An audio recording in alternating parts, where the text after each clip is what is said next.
Now this, that right now government worker unions are allowed to use taxpayer money to automatically deduct union dues and use them to fund political campaigns. There is a push in Pennsylvania to end that.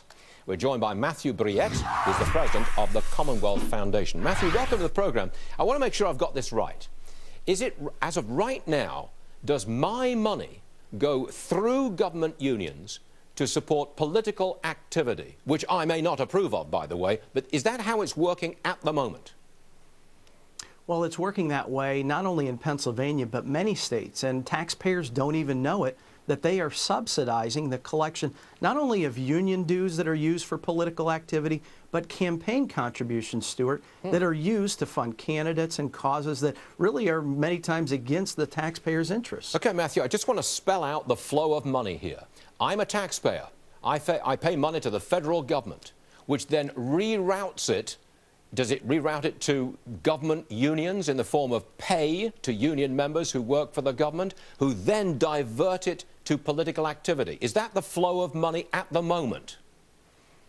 Well, what we're talking about really here isn't the pay to our public employees, teachers, state workers, but it's really the subsidization of the payroll deductions that go on that collect that dues money and the campaign contributions, bundle it, send it off to the unions, and really it's a subsidy that no other political organization enjoys. Only the government unions are able to use taxpayer resources to collect their campaign contributions and union political money. Now, you in Pennsylvania, you want to stop that, and you've got a bill before the state legislature that ends that practice, correct?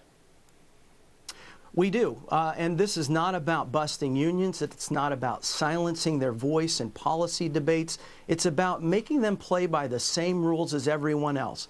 The NRA can't come into your local school district and ask the school board to collect their dues money or their campaign contributions, and neither should the NEA. So this is about fairness. It's simply about making them play by the same rules, going to their members, asking for their campaign contributions and their union dues directly to their face, rather than using taxpayer resources to collect that political money. Are you doing or trying to do in Pennsylvania what Governor Scott Walker did in Wisconsin? Well, certainly there are components of this, but not as far-reaching. This is simply about leveling the playing field, giving favor to none and equal opportunity for all. It's about empowering teachers, public employees, so that they can hold their union bosses more accountable. Right now, when they don't have to look them in the face to gather that money, when they can automatically deduct it out of their paychecks like the IRS, there is a level of accountability that is lost in that transaction. We want to restore that to public employees and also get the taxpayers out of the subsidization of politics. All right, Matthew Briette, would you please come back and tell us how you're doing? Because I know this is going to be a long, drawn-out process, but come back and give us the progress report, please. Thank you, Matthew. Appreciate it. Absolutely. Thank you.